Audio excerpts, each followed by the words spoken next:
그러면 결과적으로 먹어야 될 것은 무엇이었냐 하면 하나님의 말씀이었죠. 그렇죠? 다른 것이 아니라 하나님의 말씀을 보여주고 두루마리 책으로 먹을 것을 이야기를 하고 있음을 보여주고 있습니다. 자, 우리가 목양과 가르침의 목적이 있는데요. 여러분이 목양 안에 뜰 안에서 하나님의 말씀을 듣고 또 하나님의 말씀을 먹었다면 양육을 받으면 그것에 목적이 있습니다. 목양에는 목적이 있어요. 어떤 목적으로 목양을 하느냐 하면 에베소서 4장 12절 말씀인데요. 이는 성도를 온전하게 하여 말씀을 잘 먹었습니다. 말씀을 잘 먹은 결과가 무엇이죠? 오늘 은혜 받았다. 말씀을 통해서 은혜를 받았습니까? 은혜를 받으면 목적이 있는 은혜입니다.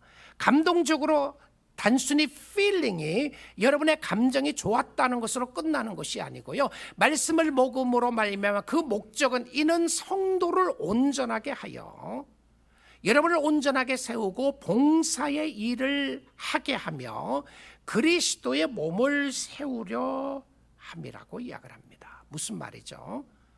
여러분이 성장하고 성숙함으로 말미암아 하나님을 섬기게 되고 성도들을 섬기게 되므로 결과적으로는 교회가 세워지기 위한 것이 하나님의 의도라고 이야기를 합니다. 자, 여기 보니까 봉사의 일을 한다라고 되어 있는데 크게 보면 두 가지죠. 내가 세워짐으로 말미암아 봉사의 일을 하게 한다. 자, 봉사의 일을 하게 하는 모습 속에 그리스도를 섬기고 가정을 통하여 교회를 통하여 예수를 섬기게 되고 사람을 통하여 예수를 섬기게 되는 것인데요. 소자에게 물 한 것을 준 것도 예수님의 이름으로 준 것은 기억하신다고 하셨습니다. 그런데 여기 나오는 봉사라고 하는 표현의 단어가 디아코노스라고 하는 단어입니다.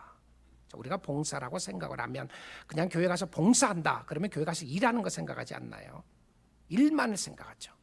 부엌에서 일한다, 내가 성가대에서 봉사한다, 찬양대에서 봉사한다, 교회에서 봉사한다, 청소하는 것만 생각할 수 있어요.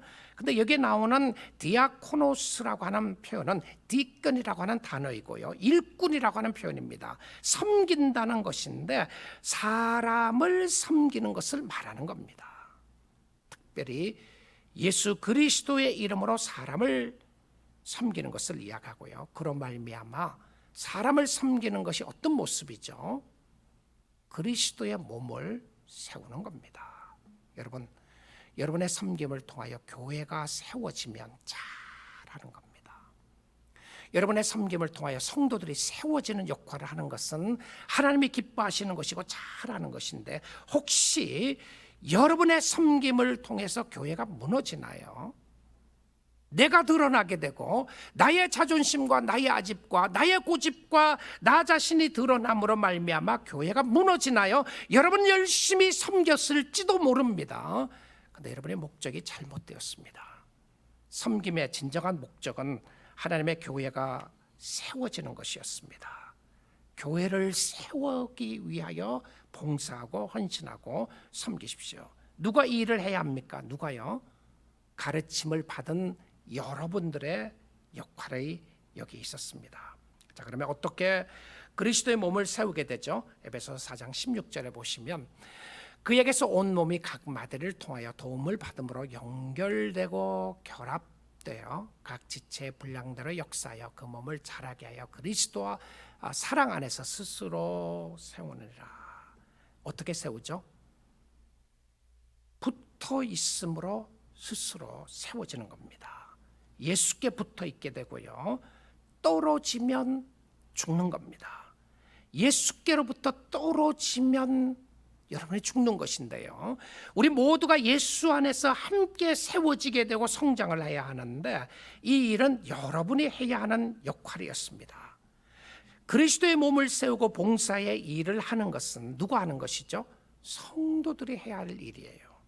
저는 평신도라고 하는 단어를 별로 좋아하지 않습니다. 평신도고 목회자다, 어떤 클래스를 두는 것 같아서 좋은 모습은 아니지만 구태 이 부분을 오늘 말씀에 근거해서 이 말씀을 구분한다면 목회자인 선생이 있고요, 그 다음에는 성도들이 있습니다. 사실 평신도 성도들이 있는 것이죠.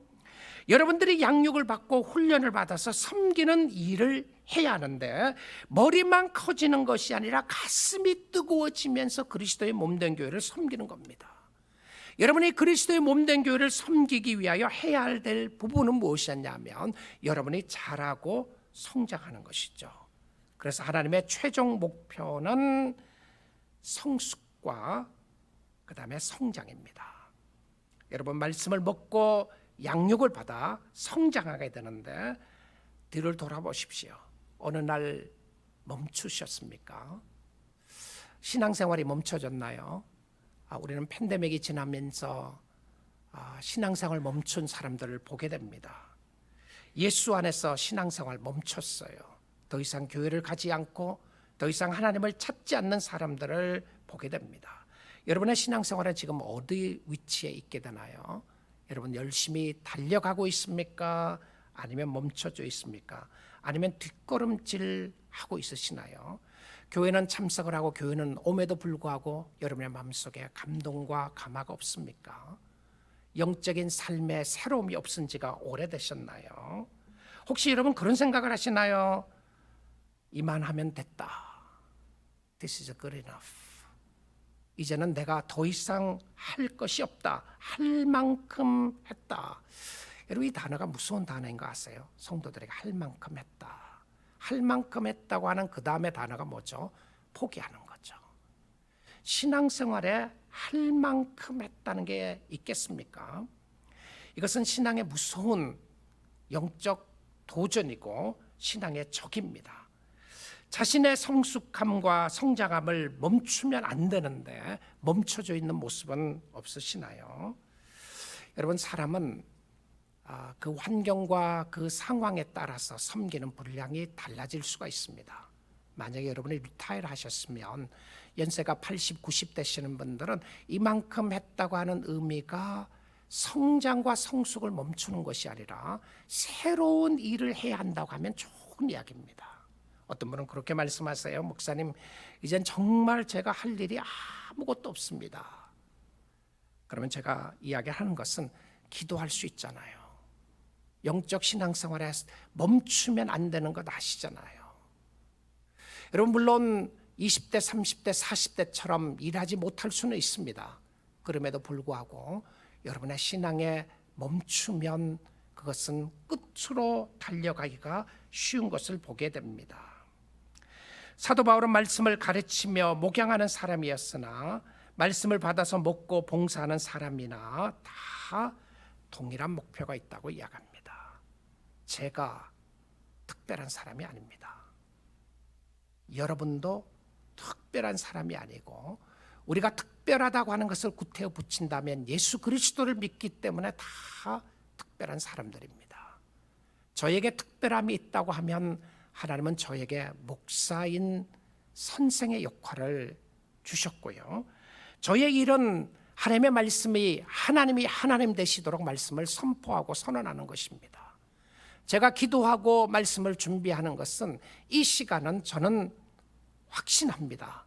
이 시간은 제 시간이 아니라고 확신하고 있어요. 이 시간은 하나님이 저를 통하여 하고 싶은 이야기를 여러분에게 들려주시는 이야기의 시간인데 저는 메시지 속에 늘 두 개가 있어야 된다고 생각을 합니다. 하나는 율법에 관한 부분입니다. 이것은 우리가 얼마나 하나님 앞에 죄인인가에 관한 부분이 선포되어야 된다고 생각을 하고요. 그 다음에 두 번째는 하나님의 은혜가 얼마나 크신가에 대한 깨달음이 있어야 된다고 생각합니다. 하나님의 은혜가 얼마나 크신가를 깨닫는 그 부분은 무엇이냐면 하나님의 사랑의 부분입니다. 회개 없는 사랑 없고 회개 없는 은혜 없습니다. 회개를 통하여 주시는 은혜를 깨닫게 되는 것이고요. 오늘 또 우리의 죄가 진홍 같다고 할지라도 하나님이 그냥 그 진홍 같은 죄를 무조건 받으시는 것이 아니라 하나님이여 나의 죄가 진홍 같기에 하나님의 은혜를 사모하며 주께 나아갑니다라고 하는 고백하는 신자들을 통해서 하나님은 역사하시고 나타나시는 것을 보여주고 가르쳐주고 있습니다. 우리 모두는 하나님 앞에 죄인들입니다. 그러나 성도는 누구인가요? 성도는 하나님 앞에 죄인을 인정하고 회개하는 성도가 진짜 성도들입니다. 그럼 다음 주에 죄를 안 짓게 되나요? 우리는 죄를 안 짓는 것이 최종 목표가 아닙니다. 죄를 안 짓게 되는 것은 우리가 예수 그리스도 앞에 온전하게 나아갈 때 우리가 죄를 짓고 싶어도 천국 가면 죄를 지을 수가 없습니다. Able not to sin. 죄를 지을 수가 없어요. 천국 가면요. 죄라는 것이 없기 때문에. 그런데 이 땅에 사는 동안 우리는 여전히 죄성을 가지고 있는 사람들이기 때문에 죄를 지을 수 있습니다. 그런데 하나님이 기뻐하는 모습은 어떤 모습이죠? 하나님, 오늘 또 내가 은혜의 보좌 앞까지 담대하게 나아가는 것은 나의 죄가 진홍같이 붉은 것을 알고 있지만 그럼에도 불구하고 내가 하나님 앞에 담대하게 나아가는 것은 내가 아니라 주님인 것을 압니다. 예수 그리스도가 나의 모든 죄를 용서해 주신 것을 알기에 오늘도 주님의 이름을 높이며 찬양합니다. 주님, 나는 이것밖에 되지 않는 사람입니다. 그럼에도 불구하고 오늘 하나님을 찬양하는 것은 하나님의 은혜가 크시기 때문인 것을 인하여 감사드립니다. 이것이 하나님의 백성들이 보여주는 모습이었습니다. 저는 이 두 가지가 늘 말씀을 통해 나타나야 한다고 생각을 합니다. 우리가 얼마나 악한 죄인인가를 깨닫고 하나님의 은혜가 얼마나 크신가를 깨닫고 하나님 앞에 나아가는 사람들은 즐거움과 기쁨과 감사함으로 주를 섬길 수 있는 사람이었다는 것을 보여주고 있기 때문에 그렇습니다. 사도 바울은 말씀을 가르치는 자나 목양을 받는 자가 다 동일한 하나님의 양인 것을 이야기를 합니다. 말씀을 받아서 먹고 봉사를 하는 사람이라 동일한 목표가 있는데, 그래서 그는 주어를 갑자기 바꾸게 됩니다. 우리라고 하는 두 주어로 강력하게 말합니다. 더 잘난 사람 없고 더 유명한 사람 없고 더 많은 은혜를 받았고 더 많은 은사를 가지고 있고 더 많은 재능이 있고 은사가 다르다고 할지라도 우리에게는 목표가 하나 있습니다. 목표가 무엇이죠? 에베소서 4장 13절입니다.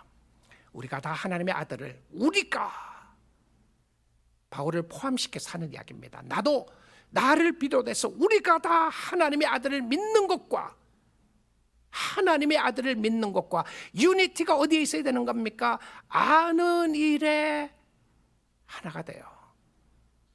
여러분이 하나님을 아들을 믿는, 예수 그리스도를 믿는 것과 예수 그리스도에 대해서 아는 일에 우리는 하나가 되어야 합니다. 무엇에 대한 공동체의 하나, 유니티를 이야기하나요? 우리는 예수 그리스도를 알기를 발버둥 쳐야 한다는 것이죠. 우리의 모든 소원이 그리스도를 더 알아가는 것입니다. 여기에 하나가 되어야 돼요. 교회 안에 다양한 사람들이 있습니다. 다양한 프로그램이 있고요, 다양한 은사를 가진 사람이 있습니다. 그런데 우리 모두는 하나님의 자녀인 저와 여러분의 우리의 목표는 무엇이어야 되느냐 하면 예수를 더 아는 것입니다. 예수님, 오늘 또 주님을 더 알기를 원합니다. 내 모든 소원, 기도의 제목, 예수 닮기 원합니다. 예수 더 알기 원합니다. 나의 예수 그리스도를 알아감에 있어서 사도 바울은 내 모든 알던 지식을 배설물과 같이 여겼던 것은 그가 알고 있었던 것이 찌꺼기라고 하는 의미가 아니었습니다. 예수를 아는 것에 비교를 해봤더니 좋게 비교할 수 없는 하나님의 은혜가 있었다라고 합니다. 성장을 멈추고 성숙을 멈춘다는 의미가 무엇이었냐면 하나님을 아는 일을 포기하는 겁니다. 여러분, 예배를 통하여 하나님을 더 알아가시고요, 하나가 되어 온전한 사람을 이루어 그리스도의 장성한 분량이 충만한 데까지 이르리니, 신앙의 연수가 늘어간다고 하는 것은 주께 더 가까이 간다고 하는 표현입니다. 연수를 자랑하는 것이 아니라 연수의 자랑은 곧 그리스도를 안다고 하는 측량의 표현입니다. 저는 우리 교회 연세 많으신 분들 이야기 나누면 그들이 주님을 사랑하는 모습에 감동될 때가 많이 있습니다. 우리 사랑하는 장로님들, 권사님들 너무 감사해요. 힘들고 어려운 가운데서, 육신의 고통 가운데서 주님을 사랑하고 섬기시는 분들 너무 존경스럽습니다. 우리 모두가 그리스도한 장성한 분량까지 자라게 되는데, 여러분 여기에 보시면 직분을 가진 자나 아닌 자가 다 똑같습니다.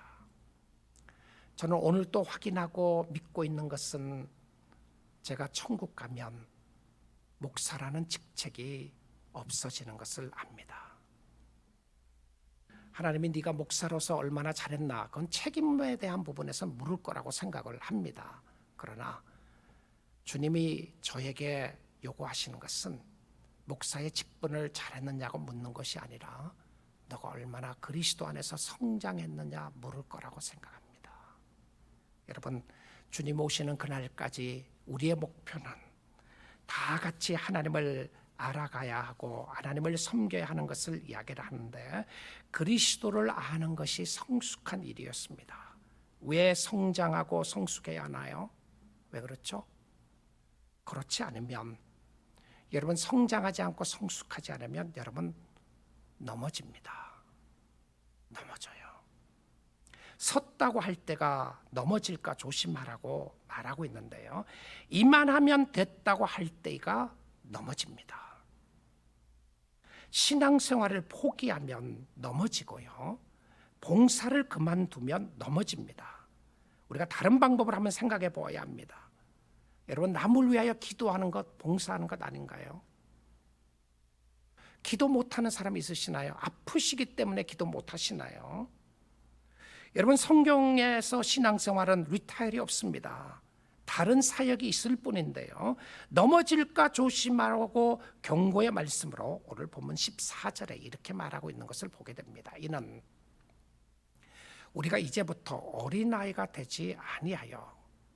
자, 어린아이가 된다고 하는 의미가 무엇인지를 설명하는데요, 어린아이가 되지 않아야 되는데 어린아이가 된다고 하는 표현을 이 부분 속에서는 안 좋은 의미로 이야기합니다. 성숙하지 않고 성장하고 성장을 멈춘 모습으로 설명을 하는데요, 어린아이와 같이 되는 모습을 세 가지 모습으로 설명을 합니다. 첫째는요, 사람의 속임수입니다.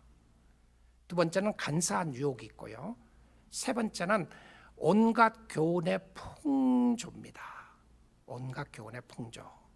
자, 여기에서 요동하지 않게 하기 위해서 어린아이가 아니라 성숙한 사람이 되어야 한다고 하는 것을 이야기를 하는데, 성숙하지 않으면 그대로 머물러 있으면 넘어지게 되는데요, 이 어린아이와 같은 신앙생활에서 세 가지, 사람의 속임수와 간사한 유혹과 온갖 교훈의 풍조인데, 첫 번째 사람의 속임수를 한번 생각해 보겠습니다. 어린아이는 사람들의 속임수에 빠져가기가 쉽습니다. 사람의 속임수는 결국 세상의 방법과 세상의 지식을 말하는데요, 골로새서 2장 8절을 한번 보겠습니다. 누가 철학과 헛된 속임수로 너희를 사로잡을까 주의하라. 자, 두 가지 나옵니다. 철학과, 세상의 철학이에요.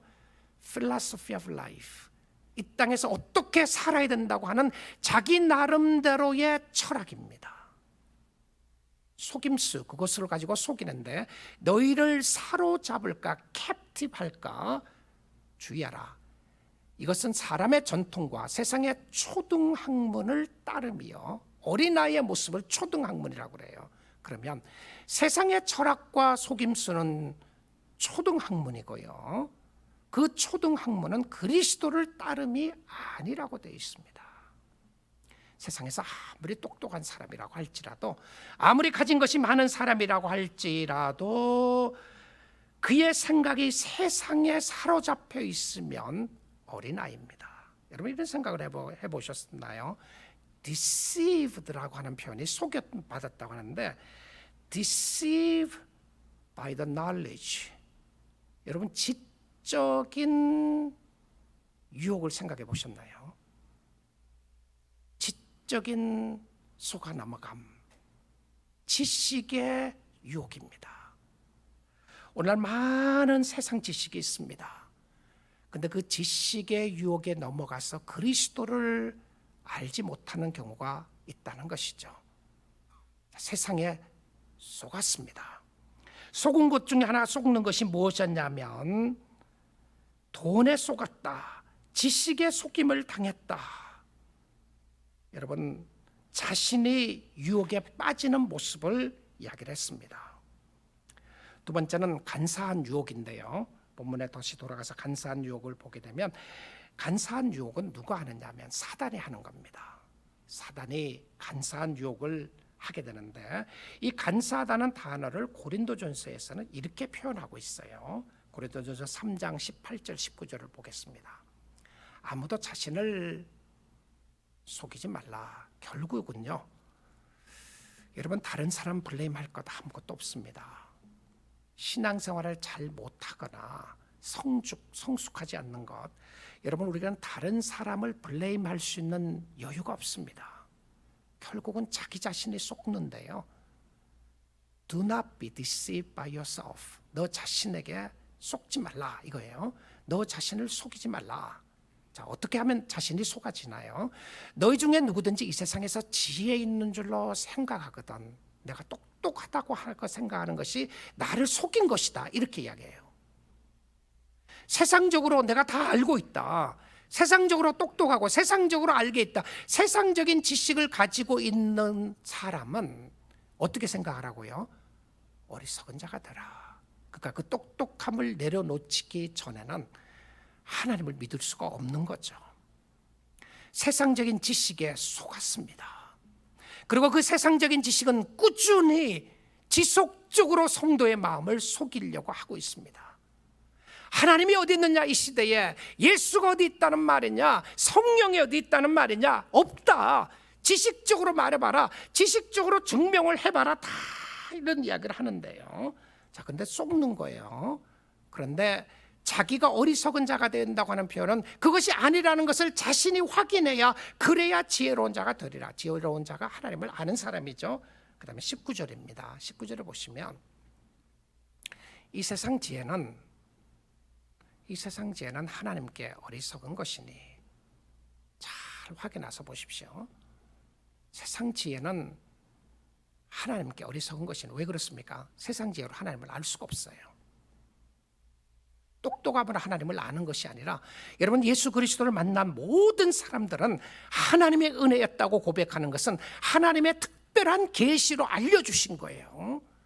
어리석은 것이니 기록된 바 하나님은 지혜 있는 자들로 하여금 어떻게 한다고요? 와, 자기 꾀에 빠지게 하시느니라 하였고, 무엇이죠? 결국은요, 내버려 두시는 겁니다. 하나님, 내가 잘못했습니다. 하나님, 내가 알고 있는 것이 전부가 아닌 것인데, 내가 알고 있는 지식이 최고인 줄 알았습니다라고 인정하지 않으면 결국은 자기 꾀에 빠지게 내버려 두시는 거예요. 무서운 모습이죠. 그래서 성령의 강권적인 역사가 나타났을 때 우리의 심령 속에 겸손하게 되고, 세상에 아무리 지혜롭고 똑똑한 사람이라고 할지라도 하나님이여 당신의 종이 되겠습니다, 당신이 주인이십니다라고 고백하는 모습을 보게 됩니다. 여러분, 지난주에 왔던 우리 교회에서 간증했던 윤준호 선교사님, 정말 세상적으로 최고의 학문을 가진 사람이죠. 서울대를 졸업하고 메디컬 스쿨을 나오고, 그리고는 박사학위를 받고, 그 아버지가 서울대 교수였고요.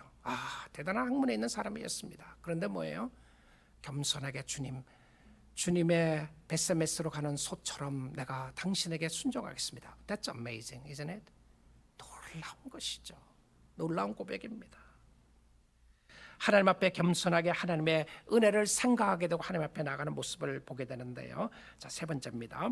세 번째 모습은 온갖 교훈의 풍조에 밀리지 않게 하기 위함이다. 파도가 엄습해 오는 거예요.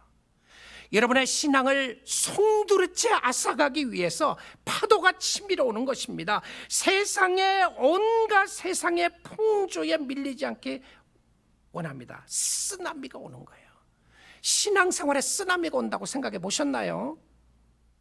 여러분, 세상에서 허리케인이 오고 토네이도가 오고 하는 모습에 무서워하는 모습이 있는데, 영적인 여러분의 영혼을 송두리째 앗아가려고 하는 신앙의 쓰나미가 몰려온다는 생각을 해보시고 계시나요? 안전타, 편안하다, 문제가 없다, 나는 잘 되고 있다, 나는 잘 살고 있다고 생각하는 그런 신앙의 잘못된 모습을 통해서 여러분의 영혼을 파괴하고 깨트리려고 하는 모습들을 보여주고 있습니다. 가지각각 교훈의 바람이 몰려옵니다. 세상을 통해서 몰려오게 되고요, 여러분을 좌절시키고 낙심시키게 됨으로 말미암아 진리에 대해서 무지하게 만들어줍니다. 성경을 읽지를 않아요. 기도를 하지 않습니다. 교회 와서 말씀을 들어도 말씀이 들려지지 않아요. 내가 믿고 싶은 것만 믿으려고 합니다. 성경이 무슨 의미가 있냐고 자꾸 생각을 해요. 내가 믿고 있는 것만 확실하다고 생각을 합니다. 여러분, 성경을 통해서 여러분이 믿고 있는 것을 점검해 보셔야 합니다. 정말 바른 교훈을 가지고 있는지, 바른 말씀을 지키고 있는지, 정말 예수 그리스도가 최고인지 돌아보셔야 한다니까요. 세상은 여러분에게 계속 가르칩니다. 아니라고요. 너가 최고다. You are the king in the world. You decide. You do whatever you want. 하고 싶은 대로, 네가 하고 싶은 대로 살고 네가 원하는 대로 살려고 자꾸 가르치고 있습니다. 그리고는 이야기합니다. 진리는 절대적인 것이 아니라 왜 당신이 믿는 진리를 나에게 가르치느냐고 이야기를 해요. 저는 제가 믿는 진리를 가르치는 것이 아니라 성경이 진리라고 가르치는 겁니다. 여러분이 성경이 옳다고 생각하면 아멘 하시고 주를 섬기십시오. 제가 가르치는 것이 틀렸다고 생각하고 성경이 아니라면 여러분 버리셔도 됩니다. 그러나 성경이 여러분에게 직접적으로 계시하시고 말씀하시는 것 앞에서는 하나님의 말씀 앞에 무릎을 꿇어야 한다니까요. 이 시대에 살아나고 있는 많은 젊은이들과 많은 사람들은 진리는 절대적인 것이 아니라 상대적인 것이라고 합니다. 내가 믿는 것이 진리라고 이야기를 해요. 네가 하고 싶은 대로 사는 것이 진리라고 가르치고 있습니다. 우리는 그걸 믿지 않습니다. 우리는 하나님의 진리라고 믿고 있고요. 우리는 진리가 오직 예수 그리스도밖에 없다고 이야기하고 있습니다. 진리를 알지니 진리가 너희를 자유하게 하리라. 진리는 속박하지 않습니다. 진리는 우리를 자유하게 합니다. 우리에게 진정한 자유를 주는 것이고 성경의 진리고 성경 말씀대로 사는 것이 자유롭게 사는 것입니다. 내가 하고 싶은 대로 사는 것이 아니라 주 안에 굴복하고 주님의 뜻대로 사는 것이 자유롭게 사는 것이라니까요. 그래서 우리는 성장하고 성숙해야 합니다. 우리 사랑하는 성도 여러분, 발버둥 치십시오. 포기하고 있었던 것이 있었나요?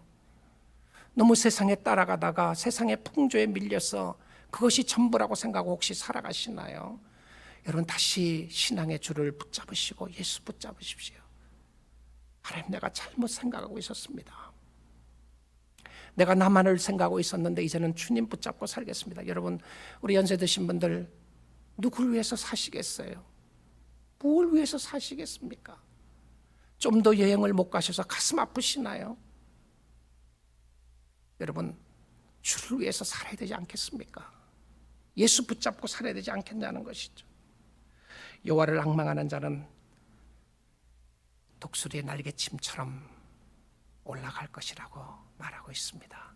저 천성을 향하여 오늘도 여러분을 사랑하시고 기다리시는 주님을 바라보면서 천성을 향하여 주께로 나갈 수 있기를 원합니다. 여호와를 앙망하는 자는 올라가는 자들입니다. 여호와께 붙어있는 자는 생명이 있는 자들이고 선물을 주신 하나님께 감사드리며 주님을 사랑하고 교회를 사랑하고 영적인 성장과 성숙을 바라보면서 우리 하나님을 오늘도 섬기며 감사하며 찬양하는 우리 믿음의 식구들 다 될 수 있기를 주님의 이름으로 축복드립니다.